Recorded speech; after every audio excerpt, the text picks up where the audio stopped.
안녕하세요. 결혼은 현실이다 라는 말이 그 어느 때보다 마음에 와닿고 있는 올해 31살 된 여자입니다.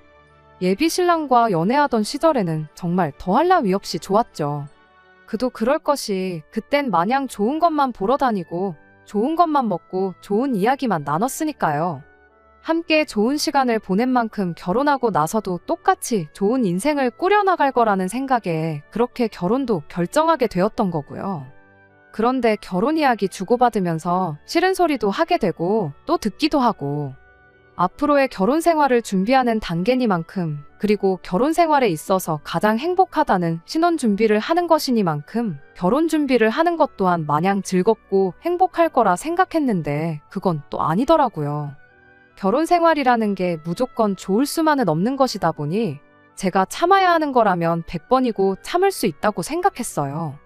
하지만 무엇보다 연애하면서 전혀 눈치채지 못했던 예비 신랑의 본 모습을 보게 되면서 요 근래 생각이 많아졌습니다. 그래서 이렇게 사연 한번 보내보게 되었고요. 예비 신랑은 이름만 들어도 다 아는 좋은 대학 나왔고 회사도 규모 있는 회사 다니고 있습니다.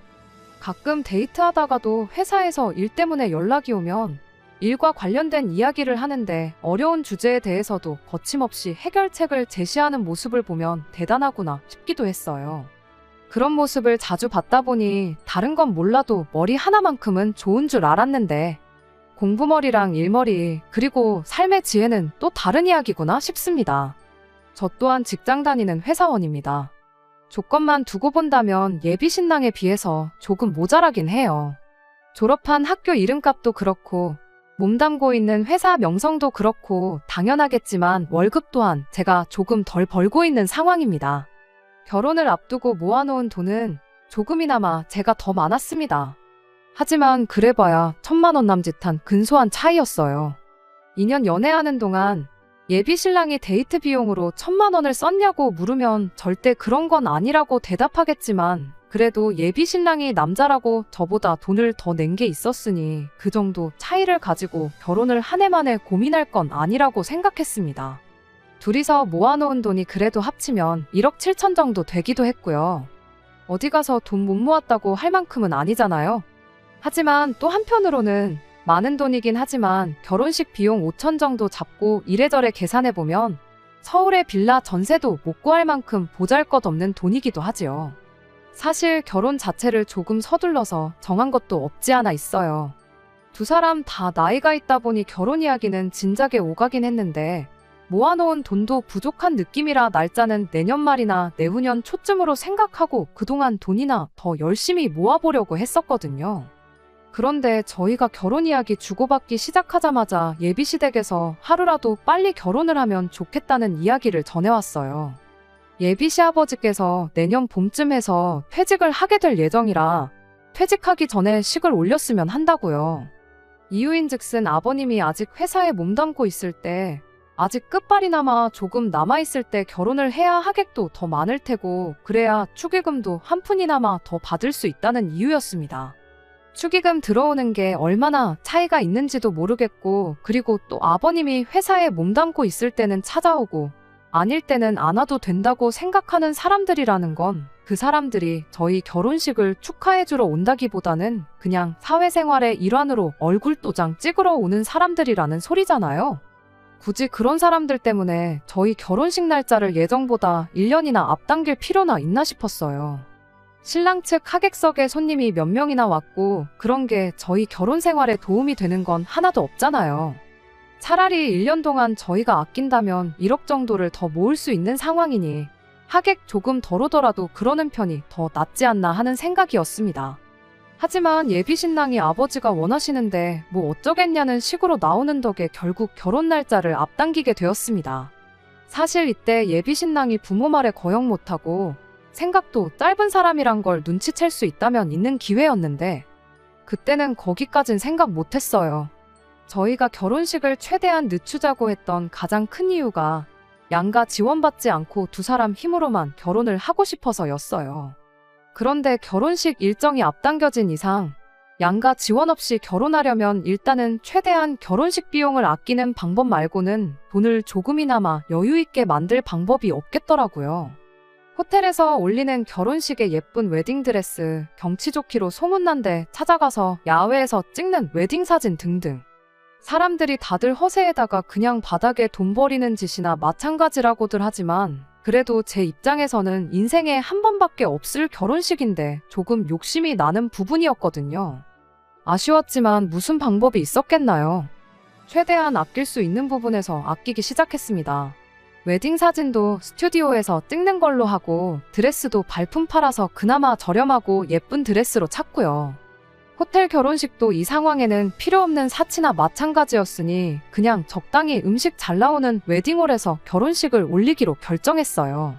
아쉽기는 했지만 그렇게 한 덕분에 당초 예상했던 것보다 한 1,500 정도 절감을 할 수 있었는데 1,500 아꼈다고 해도 대출 없이 서울에 신혼집을 마련할 방법은 보이지 않았어요. 신혼집 말고는 거의 모든 준비가 끝난 상황이었고 없는 돈에나마나 그래도 어떻게든 좋은 집 한번 찾아보겠다고 틈만 나면 이 지역 저 지역 발품도 팔고 인터넷도 뒤져가면서 신혼집을 물색하기 시작했습니다. 그러다 알게 된 게 꼬마 아파트였어요. 투자 목적으로는 별로긴 하지만 요즘같이 1인 가구, 2인 가구가 대세인 상황에 사람들한테 선호도가 높은 편이라 내놓기만 하면 바로 나가는 거나 다름없다고 요즘 같은 불황에도 황금성 하나는 좋다고들 하는 이야기를 듣게 되었습니다. 집값도 몇 년 전에 비해 거품이 많이 빠진 상태라는 것도 매력적이었지요. 그렇게 작은 평수 아파트를 이래저래 알아보던 결과 마음에 드는 매물을 몇 개 찾을 수 있었어요. 10평 남짓한 작은 집에 지은 지도 오래된 아파트였지만 두 사람 사는 데는 아무 문제 없겠다 싶었고 나름 역세권인데다가 두 사람 다니는 회사랑 접근성도 그렇게 나쁘지 않은 편이었어요. 신혼집 치고는 조금 작고 볼품없을지라도 일단 그 집에 신혼살림 차려서 살다가 돈을 차곡차곡 모아서 아이가 태어날 때쯤엔 더 큰 집으로 이사를 가면 되겠다 싶었습니다. 하지만 여전히 저희가 가진 돈으로는 2억 5천 정도가 부족한 상황이었습니다. 어차피 저희가 내년에 결혼을 했다고 하더라도 대출은 당연히 받아야 하는 상황이었기 때문에 신혼집은 이 집으로 하기로 정하고 대출을 알아보고 있었어요. 그러던 중에 예비신랑이 좋은 소식이 있다면서 신이 나서 저한테 연락을 해왔어요. 무슨 일인가 했더니 예비시댁에서 선뜻 2억 5천을 지원해주겠다는 이야기를 해오더라고요. 애초에 부모님께 손 벌리는 게 싫어서 부담돼서 양가 지원은 없이 결혼하기로 했던 건데 하지만 반면에 또 돈을 지원받을 수 있다는 소리가 나오니 갑자기 알터니가 빠진 것 마냥 고민이 해결된 것 같고 그런 큰 돈을 선뜻 지원해주겠다는 예비시 부모님께 감사한 마음도 들었어요. 막상 예비시댁에서 큰 돈을 해주겠다고 나오는데 저희 집이라고 가만히 있을 수는 없었죠. 괜히 나중에 말이 나올 수도 있는 민감한 부분이기도 하니 해야 할 건 확실히 해야 한다고 저희 어머니께서 먼저 말씀하셨기도 하고요. 그래서 저희 집에서도 부랴부랴 현금에단 2천과 의뢰 예단이라고 하면 딸려오는 것들을 준비하기로 했습니다. 신혼집에 혼수를 채워주시겠다고 했는데 집이 10평짜리다 보니 딱히 이것저것 필요했던 상황이 아닌지라 냉장고에 세탁기, 침대랑 에어컨 등등 꼭 필요한 것만 넣으니 비용이 생각보다 적게 나와서 혼수를 포함해서 거기에 국산 준대형차 한 대를 뽑아주시기로 했습니다. 그렇게 저희 집에서 지원해주기로 했던 금액이 대충 돈으로 환산해보면 9천만 원 정도 됐어요. 저희 어머니께서 농담 삼아서 아주 딸 2번 시집 보내면 집이 거덜나겠다고 하시면서 2번은 못 해주는 거니까 결혼하걸랑 싸우지 말고 꼭 행복하게 살라고 하셨습니다. 본의 아니게 양가에서 큰 지원을 받고 결혼하게 되었으니 예비신랑과는 이야기 끝에 양가에 매달 용돈으로나마 얼마씩 챙겨드리자고 이야기를 했습니다. 거기까지는 좋았는데 예비신랑이 먼저 저한테 묻더라고요. 그럼 용돈은 얼마 정도를 드리는 게 좋겠냐고요. 저희 두 사람 벌이가 그래도 저희들 또래에 비해서 낮은 편은 아니었어서 굳이 드린다면 통 크게 드릴 수도 있었어요. 하지만 당장 신혼집 문제가 해결되었다고 한들 거기는 그냥 다음 집으로 이사를 가기 위해 거쳐가는 집이지 평생 살 집이 아니었잖아요. 기분 내는 것도 좋지만 현실적으로 생각해보면 여전히 저희들은 돈을 많이 아껴 써야 했기에 달에 한 20만 원씩 드리면 되지 않겠냐고 했습니다. 사실 그것도 저는 많이 드리는 거라고 생각했어요. 10만 원씩 드리자니 그건 생색도 안 날 것 같기도 하고 오히려 그것도 용돈이라고 주는 거냐 기분 나빠하시지는 않을까 싶어서 그 2배인 20만 원으로 정한 거였습니다. 액수를 정하기 전에 제 주변에 결혼한 사람들한테 의견을 구해봤는데 무슨 매달 용돈을 챙기냐, 어버이날, 명절, 생신 이 정도만 챙겨도 충분하다는 의견이 대부분이었거든요. 사람 일이 앞으로 무슨 일이 생길지 모르는 건데 그렇게 들이다가 중간에 못 드리는 일이라도 생기게 되면 그때는 어떻게 할 거냐, 드리던 걸 끊을 수도 없고 그것도 문제 아니겠냐. 게다가 용돈이라는 게 평생 같은 액수만 드릴 수도 없는 노릇 아니냐. 시간이 지나면서 그것도 더 드려야 할 테고 지금부터 드리면 앞으로 30년은 드려야 하는 건데 매달 드리는 거 감당 가능하겠냐 등등 여러 의견과 조언을 받았었습니다. 그렇게 들은 조언을 토대로 나름의 결론을 내린 게 달에 20만 원이었어요. 별 볼 일 없는 액수처럼 보일지라도 매달 드리는 데다가 명절이나 생신 같은 특별한 날 따로 50만 원씩 챙겨드리면 양가 합쳐서 1000만 원씩 나가는 거고 그게 저희 상황에 할 수 있는 최대치라는 판단이었죠. 그런데 예비 신랑이 제 말을 듣더니 표정이 굳어서는 그건 좀 아닌 것 같다고 하더라고요. 20만 원이라는 액수가 작아서 저러는 건가 싶었는데 그게 아니었습니다. 한다는 소리가 우리 집에서 신혼집을 구해준 거나 마찬가지인데 액수만 따져도 거의 3배에 가까운 돈을 해주시는 거지 않냐고요. 그런데 어떻게 양가의 용돈을 똑같이 줄 수가 있냐고, 그건 말이 안 된다는 겁니다. 저희 집에 20만 원을 줄 거면 이치대로 예비시댁엔 못해도 최소 50만 원은 드려야 한다는 거예요. 제가 이미 앞으로 결혼 생활하면서 매달 생활비는 얼마씩, 저축은 얼마씩 해서 1년에 얼마를 모아야겠다. 이런 식으로 대략적인 예산을 짜놓은 상황이었다 보니 돈을 더 드려야 한다는 예비신랑의 말이 어이가 없었지만 그래도 꼭 예비신랑 고집대로 해야 한다면 차라리 그럼 저희 집에는 따로 용돈을 안 드리거나 10만 원씩만 드리고 예비시댁에 30만 원을 드리면 되려나 혼자 머릿속으로 계산을 하고 있었어요. 그런데 이어서 나온 예비신랑의 말이 더 충격적이었습니다. 용돈 50만 원 뿐만 아니라 거기에 더불어서 매달 200만 원씩을 더 드려야 한다는 소리를 해왔으니까요. 저는 처음에 제가 뭘 잘못 들었나 싶었어요. 그도 그럴 것이 당장 용돈을 20만 원 정도 드리자는 이야기를 하고 있었는데 한 푼 두 푼도 아니고 그 10배에 해당하는 액수인 200만 원 이야기를 하고 있었으니 말입니다. 저는 곧장 예비신랑한테 난데없이 200만 원을 더 드리겠다니 그건 무슨 소리냐고 물어봤는데 예비신랑이 우리가 결혼 일정을 왜 앞당겼는지 기억이 안 나냐고 한번 생각해보라며 애매한 대답을 하더군요. 그 이야기가 왜 나오냐고 물어본 말에 대답이나 해달라고 했더니 우리 아버지가 퇴직을 하시는 것 때문에 그 전에 결혼식을 올리기로 한 것 아니냐. 그런데 아버지가 퇴직을 하신다는 건 앞으로 부모님 벌이가 없어진다는 소리 아니겠냐고요. 벌이가 없어지시는 건데 그럼 대출을 어떻게 갚으시겠냐는 겁니다. 난데없는 소리에 정신이 없는 와중에 대출은 또 무슨 소리인가 싶었어요. 지금 무슨 소리를 하고 있는 거냐고 벼랑간 대출 이야기는 또 왜 나오냐고 물었더니 알고 보니 예비시댁에서 해준다던 2억 5천이 예비 시부모님이 가지고 계신 돈에서 해주시는 게 아니었고 전액 새로 대출을 받아서 해준다는 거였답니다. 그리고 아버님이 퇴직을 하게 되면 벌이가 없어질 테니 앞으로 그 대출원금과 이자는 전부 저희가 갚아야 한다는 소리였지요. 이건 뭐 저희 집에 20만 원을 안 드리고 예비시댁에만 용돈을 드리자고 할 수도 없는 노릇이었어요. 예비신랑한테 그게 무슨 터무니없는 소리냐고 원금도 이자도 우리가 다 갚는 거라는 소린데 그럼 우리가 대출을 받는 거랑 뭐가 다르냐고 따져 물었습니다. 그렇게 따지면 예비시댁에서 저희 집이 해주는 돈의 3배를 해주는 게 아니라 땡전 한 푼 안 보태주는 거나 마찬가지 아니냐고요. 예비신랑은 뻔뻔하게도 그럼 용돈은 안 드리는 걸로 하고 달 200만 원씩만 보내드리면 되겠다고 대답하더군요. 2억 5천 대출 받는데 달에 200씩 내드리는 것도 말이 안 되지 않냐고. 아무리 원금까지 같이 갚아나간다고 한들 그럴 거면 차라리 지원받지 말고 다른 집을 알아보자고 했어요. 우리가 모아놓은 돈이 아예 없는 것도 아니고 1억 정도만 신혼부부 전세대출 받아서 빌라 전셋 같은 거 알아보자고요. 전세대출 받으면 원금까지 갚을 필요도 없고 이자만 부담하면 되는 거니까 차라리 계획한 대로 몇 년 고생해서 대출 최소한으로 받아서 이사 가는 게 낫지 않겠냐고 했어요. 예비 신랑은 대번에 그렇다고 해주기로 한 돈을 안 받냐, 그러면 우리 부모님이 얼마나 민망해 하시겠냐고, 그건 생각 안 하냐고 따지더군요.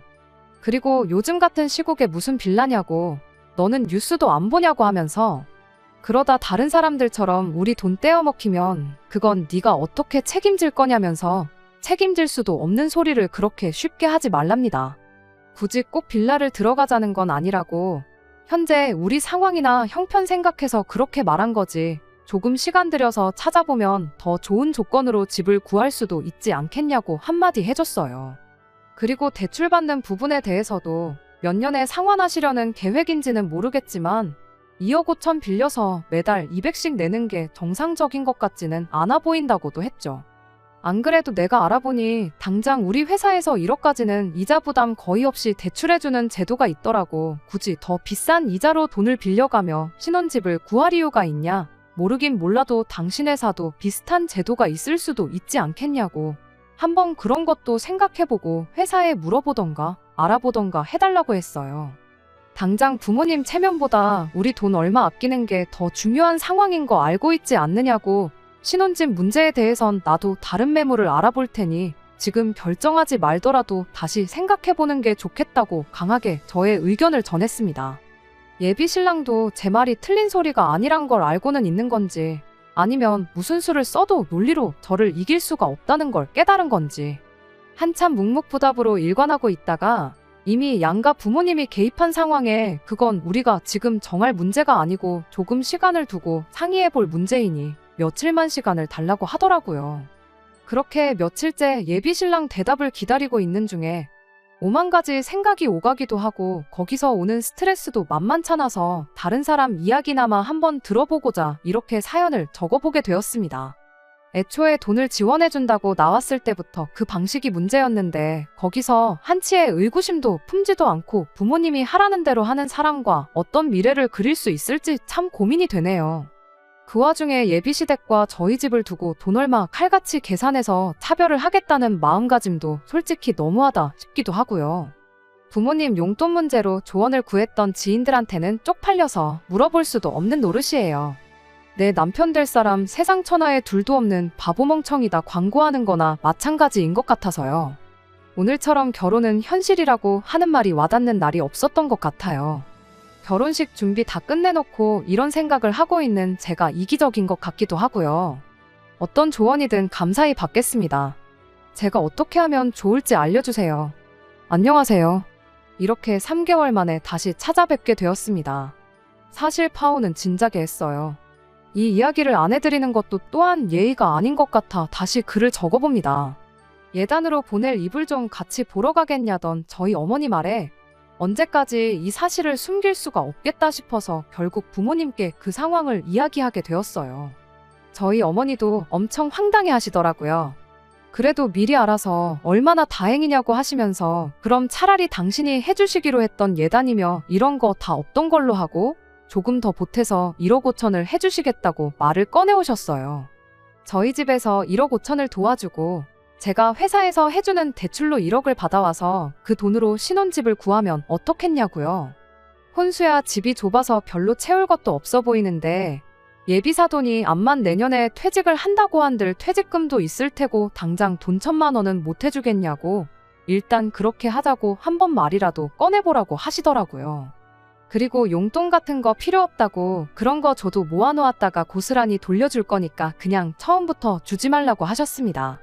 사실 저희 어머니가 그렇게 나왔을 때 어떻게든 이 결혼을 하겠다는 게 아니라 진작에 파혼을 했어야 하는 거였는데 무슨 좋은 꼴을 보겠다고 예비 신랑을 만나 좋은 소식이랍시고 이 이야기를 전해줬는지 모르겠네요. 상식적으로 생각해보면 누가 들어도 훨씬 더 좋은 조건이 되었는데 예비 신랑은 그 제안을 썩 내켜하지 않는 분위기였어요. 이유는 말을 안 해줬지만 대충 봐도 저희 집에서 돈을 더 해주는 만큼 결혼 생활에 있어서 주도권을 빼앗기지는 않을까 그런 생각을 갖고 있는 것처럼 보이더라고요. 그리고 그 생각은 예비 신랑뿐만 아니라 예비 시어머니도 똑같은 생각이었습니다. 그날 이후 며칠 지나서 예비 시어머니도 함께해서 이 상황에 대해서 한번 허심탄회하게 이야기해보고자 셋이서 만나는 자리를 만들었거든요. 안부라든지 심심한 근황 이야기 할 것도 없이 예비 시어머니가 저한테 대뜸 먼저 말을 꺼내더라고요. 아들한테 이야기는 다 듣고 왔는데 당신은 그렇게는 못하겠다고요. 아무리 생각해도 경제적으로 보나 지금 상황으로 보나 이 방법보다 더 좋은 방법이 없는데 왜 자꾸 갚지도 못할 능력밖에 대출을 받아서 억지로 결혼을 시키려는 거냐 하고 대놓고 물어봤어요. 그랬더니 예비 시어머니가 하는 소리가 아무리 시대가 변했다고 해도 집은 남자 쪽에서 해오는 게 맞지 않느냐고 말을 하더라고요. 저희 집에서 해오는 돈 반도 안 되게 해오는 아들이 앞으로 결혼하고 나서 보고 살 처가 눈치를 생각하면 자다가도 눈이 번떡번떡 뜨인답니다. 돈 얼마 더 해줬다고 저희 부모님이 내 남편 될 사람한테 눈치 주실 분도 아닌데 상견례 때 딱 한 번 만난 걸 가지고 그렇게 생각하는 것부터 어이가 없었어요. 차라리 갚을 능력도 안 되는 대출 받아서 신혼집 해줬다는 이유로 우리한테 달마다 200만 원씩 뜯어가는 걸로 눈치를 주면 주셨지 절대 그런 분들 아니시라고 대답했죠.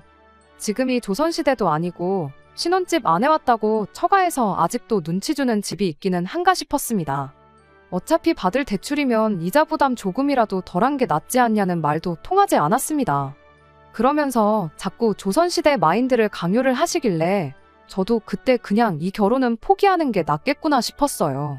소 귀에다가 경을 읽어도 이것보단 이해를 잘하지 않겠나 싶었거든요. 그래서 알겠다고 알아서 하시라고 그랬습니다. 2024년에 와서 조선시대 마인드를 강요하시는데 저도 똑같이 조선시대 마인드로 나가야겠다고 집은 어머님께서 해주시는 걸로 알고 있겠다고 대답했죠.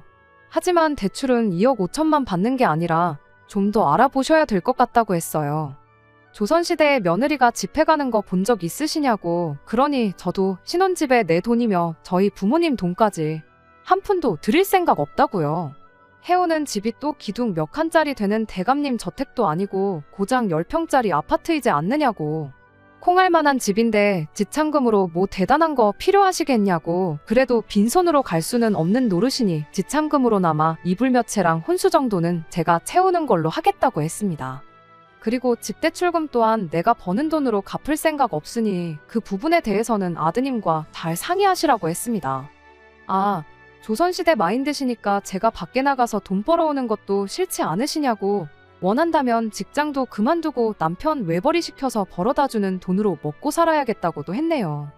저는 10평짜리 집에서 뼈 빠지게 집안일 하면서 남편 내조하는 데만 힘을 쏟으면 되는 거 아니겠냐고요. 바깥 양반이 벌어다주는 돈으로 먹고 살고 할 텐데 저희 집에서 사위한테 고마워하면 고마워해야지 눈치 줄 일 없을 테니 좋은 거 아니겠냐고. 혹시나 시댁에도 남편한테 내조하듯이 충성하는 그런 며느리를 원하신다면 서울 구석탱이에 지은 지 30년도 넘은 쥐똥만한 10평짜리 집이 아니라 강남의 신축으로 평수 넓은 좋은 집으로 구해달라고 했습니다. 그렇게 하면 찍소리도 안 하고 남편 처가에 눈치 보고 살 일도 없게 만들고 하늘 같은 남편한테 말대꾸 한마디 안 하고 받들어 모시고 살겠다고. 앞으로 제 남은 평생을 출가 외인으로 시댁에 충성하며 나가 죽으라고 하시면 보는 앞에서 죽는 신용도 해드릴 수 있다고요. 그렇게 한마디 했더니 예비 시어머니가 얼굴이 시뻘개져서는 지금 이게 뭐 하자는 짓이냐고 역정을 내더라고요. 저야말로 이게 지금 뭐 하자는 거냐고 묻고 싶다고. 아들이 결혼해서 주도권 없이 지낼까봐 걱정이 되면 며느리가 찍소리도 못하게 완벽하게 준비해놓고 결혼을 시키던가. 그게 안 되겠거든 그냥 결혼시키지 말고 평생 품에 끼고 사시라고 했습니다. 저도 저 사람한테 억지로 나랑 결혼해달라고 붙잡을 생각 없다고요. 해줄 생각도 없었겠지만 어차피 그렇게 못해줄 걸 알았기 때문에 다시 한번 똑같은 말 한 번 더 해줬어요. 아들 결혼시켜서 처가 눈치 안 보고 며느리가 시댁에 충성하길 원하신다면 그에 걸맞는 걸 준비하시라고요. 강남에 위치한 신축 아파트 그거 해주면 나도 지참금으로 부르는 대로 가져오겠다고. 아니면 나도 그렇겐 결혼 못하겠으니 그리 아시라 말하고 자리에서 일어났습니다. 드라마 보면 마시던 음료수도 얼굴에 끼얹고 하던데 그렇게까진 못하겠고 제가 하고 싶은 말 한 것만 해도 자랑스럽고 제 속 하나만큼은 다 시원했네요. 긴장이 풀려서 그런가 속이 후련해져서 그런가 저러고 밖을 뛰쳐나와 걸어가고 있는데 몸이 막 떨리더라고요. 그러던 와중에 예비 신랑이 저를 쫓아나와서 저를 붙잡더니 너 이렇게 계산적인 여자였냐 하면서 실망스럽다나 어쩐다나 뭐라 하더라고요. 사실 이 상황에 제일 실망스러운 건 예비신랑이었지요. 배울 만큼 배웠으니 머리가 돌아가도 충분히 돌아갔을 텐데 부모 말에 거역 못하고 그 와중에 어머님하고 대화 나누는 동안 말 한마디 없이 가만히 있던 모습이 너무나도 실망스러웠어요. 예비신랑한테 계산기 먼저 두들긴 게 누군데 지금 나한테 계산적이라는 소리를 하고 있냐고. 당장 다시 돌아가서 엄마 그렇게 계산적인 사람이었냐고 따져 물으라고. 그래도 지금 상황이 이해가 안 된다면 엄마 손 붙잡고 집에 가서 한번 곰곰이 생각해보라 말하고 헤어지고 집에 왔네요. 집에 와서 이 이야기를 어머니께 전하니 다른 말보다 저한테 정말 잘했다고 한마디 해주셨어요. 딸 자식 돈 얼마 때문에 파혼시키고 싶지 않아서 일단 돈 문제부터 어떻게든 해주고 결혼부터 시키려고 하셨던 건데 그 돈 마련하는 게 힘든 것도 아니고 못할 것도 없는 일이지만 무엇보다 그런 집에 저를 시집 보내는 게 그때부터 내키지는 않으셨다고 하시면서요. 마시고 있던 음료수 그 옆편내 얼굴에는 못 끼얹더라도 네 남자친구 얼굴에다가는 시원하게 한번 뿌려주지 그랬냐고 그것만큼은 아쉽다고 하시면서 복잡한 제 마음도 달래주셨고요. 그렇게 결혼은 없었던 일이 되고 결국 파혼하게 되었습니다. 그나마 예비신랑이 어떻게든 저랑 잘해보겠다고 찾아와 용서를 빌고 애시당초 계획했던 대로 두 사람 힘으로만 헤쳐나가보자고 한마디 해줬다면 지난 일은 모두 잊고 다시 생각해볼 용의도 눈꼽만치 남아 있었어요. 그런데 뭐 예비신랑의 인생에 있어서 법이나 마찬가지인 부모님 눈밖에 났는데 부모님 무서워서 제 앞에 다시 찾아올 용기도 없었는지 코빼기를 비추기는커녕 연락도 한 통 없더라고요. 처음엔 안타까운 기분도 있었는데 며칠 지나니까 이렇게 깔끔하게 헤어진 게 어디인가 싶고 다행이구나 싶었습니다.